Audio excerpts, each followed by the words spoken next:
Responsibility. Responsibility is a component of freedom. They are implicates. You can't have one without the other. Extract responsibility and freedom collapses. Rules birth a collection of individuals into a group, and rules bring with them the responsibility to follow and enforce them. This may seem paradoxical because you think freedom is free. Freedom requires responsibility, and responsibility implies rules.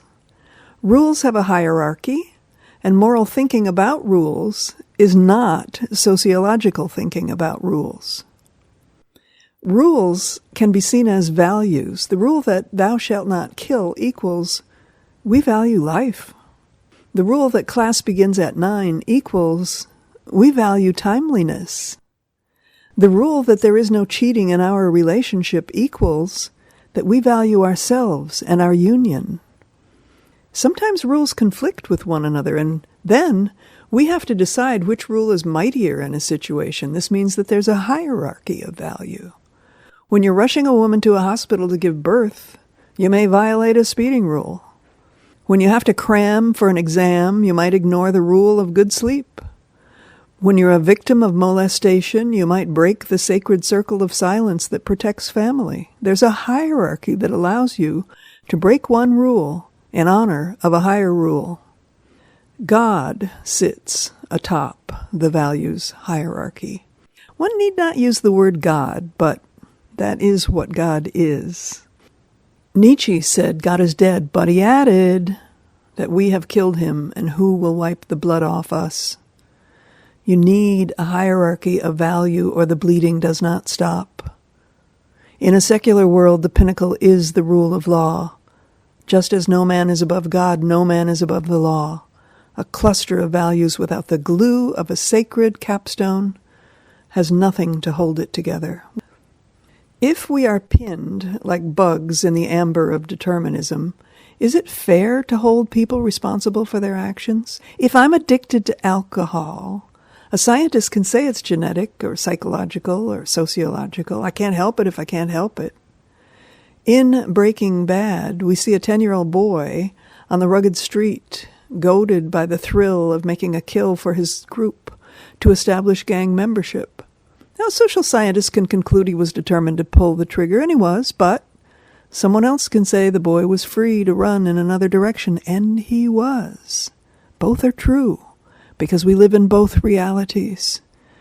If we ignore simultaneous realities, we get to a preposterous stance. If I violate rules, it's not my fault. If I obey rules, it's because I could. Rules do not work for people determined to break them, and thus rules are not for all. Rules only work for those who do not need them. Preposterous! If you believe that, do you have two sets of rules?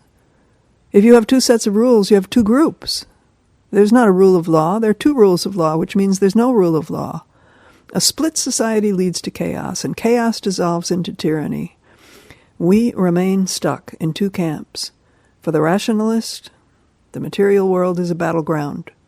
Rules are something those in power create to serve their positions above others. For the idealist, morality has a sacred radiance. Rules, enforced, assert a group's ideals. Footnote. Even Marxist revolutionary groups have rules, and rules have to be enforced. There's an automatic split between enforcers and followers, and out the window goes the breakdown of social class. Robert McKell's made this point when Marxism was blossoming. End footnote. For coherence, both types of thinkers must abide by the truth that there are two kinds of thinking. There's is thinking and ought thinking. They are parallel tracks, with the one track made of facts and relationships, and the other track made of values in a hierarchy. The is track does not have a bridge of logic to the ought track. One must leap in thin air in order to get from facts to a value.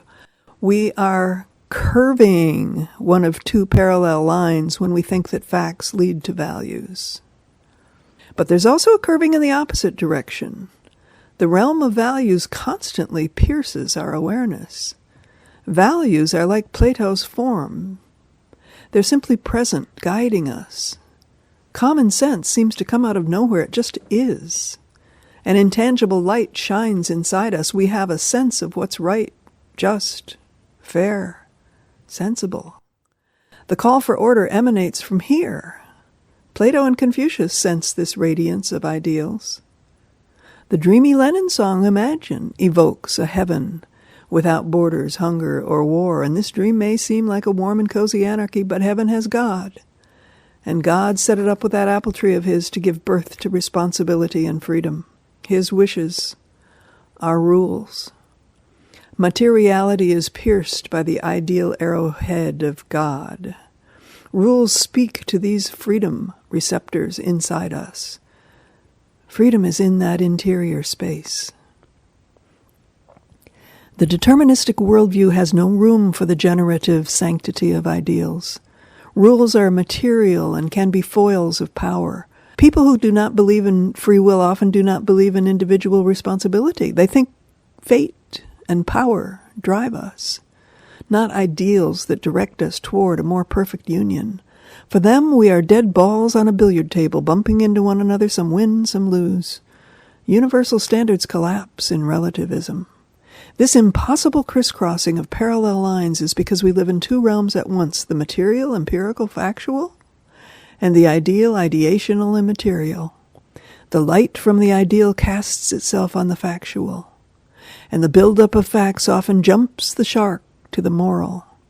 The failure to keep facts and values separate, each with its own integrity, has brought us incoherence. We seem to think that science can tell us what we should do. No. Values tell us what we should do. Science can help in how to do it. None of this means that society is right to ignore a pattern that shows some people are unable to follow rules while others follow them easily. If that's the case, then a noble society either changes the rules or offers scaffolding so that the impediment can be overcome. For example, if women in boot camp cannot master climbing over a high wall with their arms, we can either drop the requirement or change the training to take advantage of women's lower body strength. If kids from one neighborhood cannot pass tests to move on to a grade, we can change the rule and let more pass, or provide increased support so more can pass. Evening the playing field is easier said than done, but we move in that direction. In an evolved society, we want freedom for and responsibility from each member.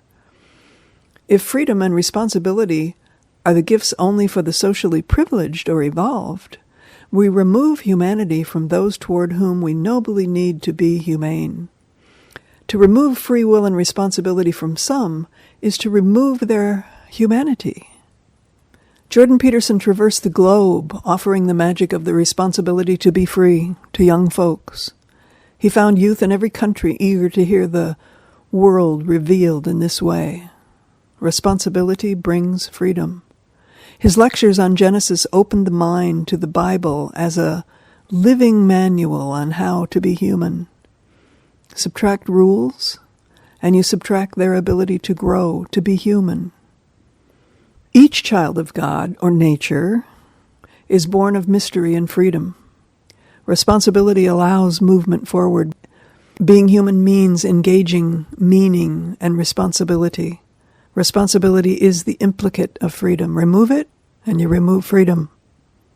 But this is all abstract. Society is an entity outside of us, and it may seem to one as opportunity and to another as constraint. So let's take the elevator down to the ground floor of the heart to see what's inside each individual's awareness. Each has a responsibility to find freedom. What happens inside? I have only one place of research, and that is me, my being, and my innermost. I trust that what is deepest and most interior in me is also in you. Let's go.